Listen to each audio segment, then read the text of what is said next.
ನಮಸ್ಕಾರ. ದಾನುಶ್ರೀ ಭಕ್ತಿ ಚಾನೆಲ್ಗೆ ಸ್ವಾಗತ. ದಯವಿಟ್ಟು ಲೈಕ್ ಮಾಡಿ, ಸಬ್ಸ್ಕ್ರೈಬ್ ಮಾಡಿ ಮತ್ತು ಬೆಲ್ ಐಕಾನ್ ಒತ್ತಿ ನಮ್ಮ ಚಾನೆಲ್ಗೆ ಬೆಂಬಲ ನೀಡಿ. ಶ್ರೀ ಗಣೇಶಾಯ ನಮಃ. ಶ್ರೀ ಸದ್ಗುರು ಸಾಯಿನಾಥಾಯ ನಮಃ. ಶ್ರೀ ಸಾಯಿ ಸಚ್ಚರಿತ್ರೆ 45ನೆಯ ಅಧ್ಯಾಯ. ಕಾಕಾ ದೀಕ್ಷಿತ್ ಅವರ ಅನುಮಾನ, ಹಲಿಗೆಯ ಹಾಸಿಗೆ. ಈ ಹಿಂದಿನ 3 ಅಧ್ಯಾಯಗಳಲ್ಲಿಯೂ ಬಾಬಾ ಅವರ ನಿರ್ವಾಣ ಯಾತ್ರೆಯನ್ನು ವಿವರಿಸಿದ್ದೇವೆ. ಅವರ ಭೌತಿಕ ಸ್ವರೂಪವು ಮಾತ್ರ ನಮ್ಮ ಕಣ್ಣಿನಿಂದ ದೂರವಾಗಿದೆಯೇ ಹೊರತು ಅವರ ಆಧ್ಯಾತ್ಮಿಕ ರೂಪವು ಬಾಬಾ ಅವರ ಆತ್ಮ, ಪರಮಾತ್ಮ, ಅಮರವಾದದ್ದಾಗಿದೆ. ಅವರು ಜೀವಂತರಾಗಿದ್ದಾಗ ನಡೆದ ಲೀಲೆಗಳನ್ನು ವಿವರಿಸಿದ್ದೇವೆ. ಅವರು ಗತಿಸಿದ ನಂತರವೂ ಅಂತಹ ಲೀಲೆಗಳು ಸಂಭವಿಸಿವೆ ಮತ್ತು ಸಂಭವಿಸುತ್ತಲೂ ಇವೆ. ಬಾಬಾ ಅವರು ಜೀವಿಸಿದ್ದಾಗ ಅವರ ಸಂಪರ್ಕ ಪಡೆದ ಜನರೇ ಧನ್ಯರು. ಆದರೆ ಪ್ರಾಪಂಚಿಕ ವಿಷಯಗಳಲ್ಲಿ ವಿರಕ್ತಿಯನ್ನು ತೋರದೆ ಪರಮಾತ್ಮನ ಕಡೆಗೆ ಮನಸ್ಸು ಕೊಡದೇ ಇರುವ ಜನರು ದುರದೃಷ್ಟರೆಂದೇ ಹೇಳಬೇಕು. ಭಕ್ತರಿಂದ ಅವರಿಗೆ ಬೇಕಾಗಿರುವುದು ಹೃತ್ಪೂರ್ವಕ ಭಕ್ತಿ ಮಾತ್ರ.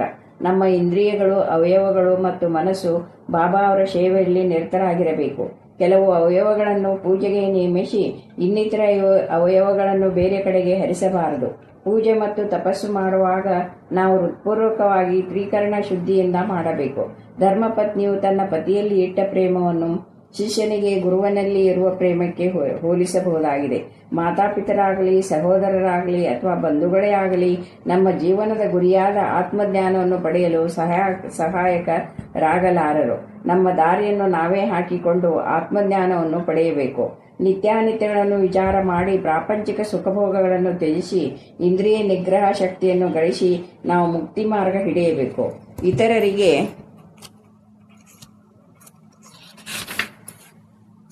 ಅಧೀನರಾಗುವ ಮೊದಲು ನಮ್ಮಲ್ಲಿ ನಾವೇ ವಿಶ್ವಾಸವಿಟ್ಟು ಈ ರೀತಿ ನಾವು ಈ ಪ್ರಪಂಚವು ನಶ್ವರವಾದುದೆಂದು ತಿಳಿದು ಮಿಥ್ಯಾಜ್ಞಾನವನ್ನು ತೊರೆದು ಚಿತ್ತವು ವಿಷಯಗಳಲ್ಲಿ ಪ್ರವರ್ತಿಸದಂತೆ ತಡೆದರೆ ಕೊನೆಗೆ ನಮಗೆ ವೈರಾಗ್ಯ ಬಂದು ಮಮಕಾರವು ದೂರವಾಗುವುದು.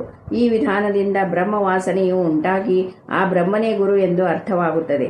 ನಾವು ಯಾವಾಗ ಗುರು ಅಥವಾ ಬ್ರಹ್ಮನನ್ನು ಹೃತ್ಪೂರ್ವಕವಾಗಿ ಆರಾಧಿಸುತ್ತೇವೆಯೋ ಆಗ ನಾವು ಆತನಲ್ಲಿ ಐಕ್ಯವಾಗಿ ಆತ್ಮಜ್ಞಾನವನ್ನು ಪಡೆಯುತ್ತೇವೆ.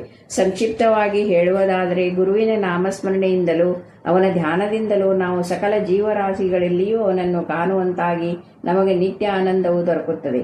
ಈ ಕೆಳಕಂಡ ಕಥೆಯು ಇದನ್ನು ಪ್ರತಿಪಾದಿಸುತ್ತದೆ. ಕಾಕಾ ದೀಕ್ಷಿತ್ ಅವರ ಅನುಮಾನ. ಏಕನಾಥ ವಿರಚಿತ ಭಾಗವತ, ಭಾವಾರ್ಥ, ರಾಮಾಯಣ ಇವುಗಳನ್ನು ಪ್ರತಿದಿನವೂ ಓದಲು ಬಾಬಾ ಅವರು ಕಾಕಾ ಅವರಿಗೆ ಆಜ್ಞಾಪಿಸಿದರೆಂಬುದು ನೆನಪಿರಬಹುದು. ಇದನ್ನು ಅವರು ಬಾಬಾ ಅವರು ಗತಿಸಿದ ನಂತರವೂ ಅನುಸರಿಸುತ್ತಾ ಬಂದರು. ಒಂದು ದಿನ ಚೌಪಾಟಿಯ ಕಾಕಾ ಮಹಾಜನಿ ಅವರ ಮನೆಯಲ್ಲಿ ಕಾಕಾ ದೀಕ್ಷಿತರು ಬೆಳಿಗ್ಗೆ ಏಕನಾಥ ಭಾಗವತವನ್ನು ಪಾರಾಯಣ ಮಾಡುತ್ತಿದ್ದರು. ಕಾಕಾ ಮಹಾಜನಿಯರು ಮತ್ತು ಶ್ಯಾಮ್ ಅವರು ಅದನ್ನು ಶ್ರದ್ಧೆಯಿಂದ ಕೇಳುತ್ತಿದ್ದರು.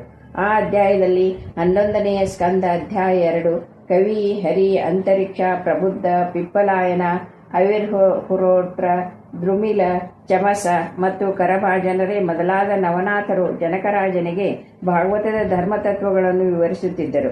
ಜನಕರಾಜನು ಆ ನವನಾಥರನ್ನು ಕುರಿತು ಮುಖ್ಯ ಪ್ರಶ್ನೆ ಹಾಕಿದನು. ಅದಕ್ಕೆ ಎಲ್ಲರೂ ಸಮಂಜಸವಾದ ಉತ್ತರ ಕೊಟ್ಟರು. ಕವಿಯು ಭಾಗವತದ ಧರ್ಮವನ್ನು ಸೂಚಿಸಿದರು. ಹರಿಯು ಭಕ್ತರ ಗುಣಗಳನ್ನು ವಿವರಿಸಿದರು. ಅಂತರಿಕ್ಷನು ಮಾಯೆ ಏನೆಂಬುದನ್ನು, ಪ್ರಬುದ್ಧನು ಮಾಯೆಯನ್ನು ದಾಟುವುದು ಹೇಗೆ ಎಂಬುದನ್ನು, ಪಿಪ್ಪಲಾಯನನು ಪರಬ್ರಹ್ಮವು ಏನೆಂಬುದನ್ನು, ಅವಿರ್ಹೋತ್ರನು ಕರ್ಮವು ಏನೆಂಬುದನ್ನು, ದ್ರುಮಿಲನು ಪರಮಾತ್ಮನ ಅವತಾರ ಮತ್ತು ಲೀಲೆಗಳನ್ನು, ಚಮಸನು ನಾಸ್ತಿಕನು ಮರಣಾನಂತರ ಏನನ್ನು ಅನುಭವಿಸುತ್ತಾನೆ ಎಂಬುದನ್ನು ಮತ್ತು ಕರಭಾಜನನು ಯುಗಗಳಲ್ಲಿ ಪರಮಾತ್ಮನನ್ನು ಯಾವ ರೀತಿ ಆರಾಧಿಸಬೇಕೆಂಬುದನ್ನು ವಿವರಿಸಿದರು. ಈ ಕಲಿಯುಗದಲ್ಲಿ ಹರಿನಾಮ ಸ್ಮರಣೆ ಒಂದೇ ಮೋಕ್ಷ ಮಾರ್ಗಕ್ಕೆ ಸಾಧನ. ಅಂದಿನ ಪಾರಾಯಣ ಮುಗಿದ ನಂತರ ಕಾಕಾ ದೀಕ್ಷಿತ ಶ್ಯಾಮ್ ಅವರನ್ನು ಕುರಿತು, ಈ ನವನಾಥರ ವಿವರಣೆ ಎಷ್ಟು ಚೆನ್ನಾಗಿದೆ, ಆಶ್ಚರ್ಯಕರವಾಗಿಲ್ಲವೇ? ಆದರೆ ಅವುಗಳನ್ನು ಅಭ್ಯಸಿಸುವುದು ಬಹಳ ಕಷ್ಟ. ನಾಥರು ಶುದ್ಧರಾಗಿದ್ದು ನಮ್ಮಂತಹ ಮೂಢಾತ್ಮರಿಗೆ ಅವರಿಂದ ಉಲ್ಲೇಖಿಸಲ್ಪಟ್ಟ ಭಕ್ತಿಯನ್ನು ಹೊಂದಲು ಸಾಧ್ಯವೇ? ನಾವು ಎಷ್ಟೋ ಜನ್ಮ ತಾಳಿದರೂ ನಮಗೆ ಅದು ಸಾಧ್ಯವಿಲ್ಲ. ನಮಗೆ ಎಲ್ಲಿಯ ಮುಕ್ತಿ? ಅದನ್ನು ನಾವು ಬಯಸುವುದು ಬೇಡ ಎಂದು ತೋರುತ್ತದೆ ಎಂದರು. ಶ್ಯಾಮ್ ಅವರಿಗೆ ಇಂಥ ಮನೋಭಾವನೆ ಹಿಡಿಸಲಿಲ್ಲ. ಆಗ ಅವರು ತಮ್ಮ ಅದೃಷ್ಟ ಬಲದಿಂದ ಬಾಬಾ ಅವರಂಥ ಅನರ್ಘ್ಯ ರತ್ನವನ್ನು ಪಡೆದಿರುವವರೇ ಹೀಗೆ ಹೇಳುವುದು ನಿಜವಾಗಿಯೂ ಸರಿಯಾದುದಲ್ಲ. ಬಾಬಾ ಅವರಲ್ಲಿ ನಮಗೆ ಶುದ್ಧ ಭಕ್ತಿ ಇದ್ದರೆ ನಾವು ಏಕೆ ಅಶಾಂತಿಯಿಂದ ಇರಬೇಕು? ನಾಥರ ಭಕ್ತಿಯು ಶಕ್ತಿಯುತವಾಗಿರಬಹುದು, ನಮ್ಮ ಭಕ್ತಿಯು ಹಾಗೆಯೇ ಇಲ್ಲವೇ? ಬಾಬಾ ಅವರೇ ನಮಗೆ ಗುರು. ಹರಿನಾಮ ಸ್ಮರಣೆ ಒಂದೇ ಮುಕ್ತಿ ಮಾರ್ಗಕ್ಕೆ ಸುಲಭ ಸಾಧನವೆಂದು ಹೇಳಲಿಲ್ಲವೇ? ಹೀಗಿದ್ದ ಮೇಲೆ ಚಿಂತೆ ಏಕೆ, ಹೆದರಿಕೆ ಏಕೆ ಎಂದು ಕೇಳಿದರು. ಕಾಕಾ ಸಾಹೇಬರಿಗೆ ಶ್ಯಾಮ್ ಅವರ ವಿವರಣೆ ಅರ್ಥವಾಗಲಿಲ್ಲ. ತೃಪ್ತಿಯಾಗಲಿಲ್ಲ. ಅವರು ಆ ದಿನವೆಲ್ಲವೂ ಅಗಾಧವಾದ ಭಕ್ತಿಯನ್ನು ಸಂಪಾದಿಸುವುದು ಹೇಗೆ ಎಂದು ಚಿಂತಿಸುತ್ತಾ ಮನಃಶಾಂತಿ ಇಲ್ಲದೆ ಕೊರಗಿದರು. ಮರುದಿನ ಬೆಳಗ್ಗೆ ಒಂದು ಪವಾಡ ಜರುಗಿತು.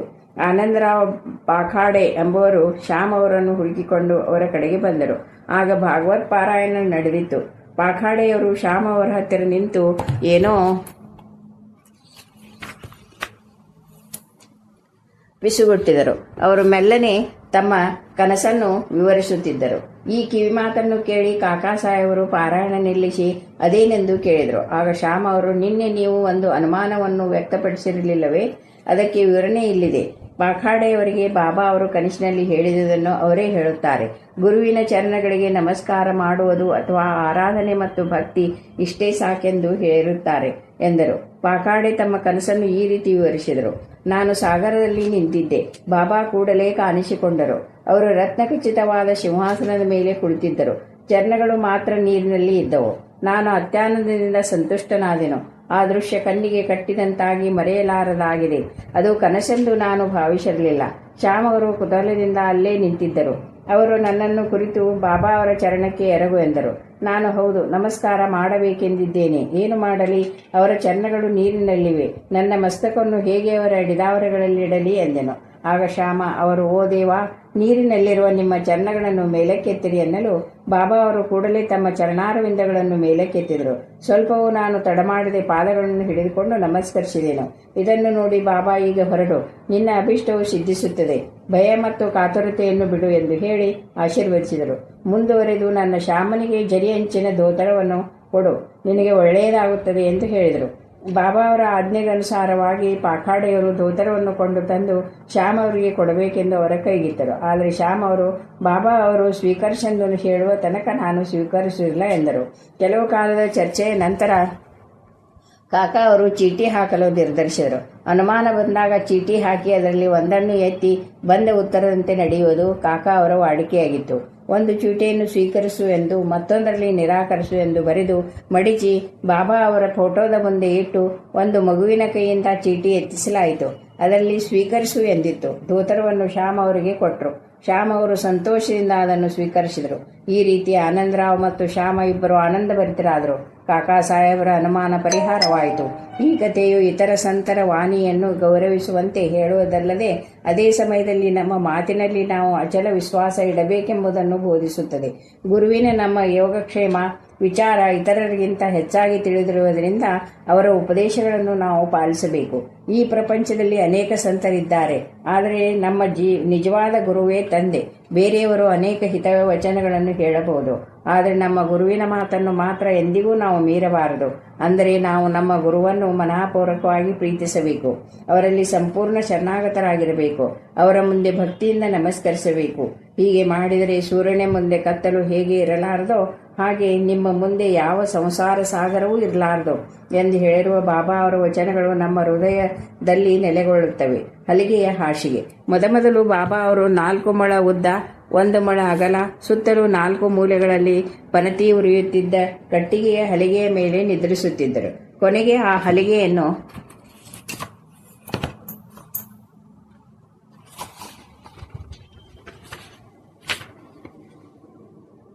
ಬಾಬಾ ಚೂರು ಚೂರು ಮಾಡಿ ಒಗೆದು ಬಿಟ್ಟರು.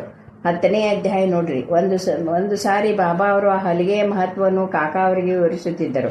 ಅದನ್ನು ಕೇಳಿದವರು, ನೀವು ಇನ್ನೂ ಹಲಿಗೆಯನ್ನು ಪ್ರೀತಿಸುವುದಾದರೆ ಇನ್ನೊಂದು ಹಲಿಗೆಯನ್ನು ತಂದು ಉಯ್ಯಾಲೆ ಕಟ್ಟುತ್ತೇವೆ, ಅದರ ಮೇಲೆ ಸುಖವಾಗಿ ನಿದ್ರಿಸುವಿರಂತೆ ಎಂದು ಹೇಳಲು ಬಾಬಾ ಅವರು ಮಾಳ್ಸಾಪತಿಯನ್ನು ನೆಲದ ಮೇಲೆ ಮಲಗಿಸಿ, ನಾನು ಮೇಲೆ ಮಲಗಲು ಇಷ್ಟಪಡುವುದಿಲ್ಲ ಎಂದರು.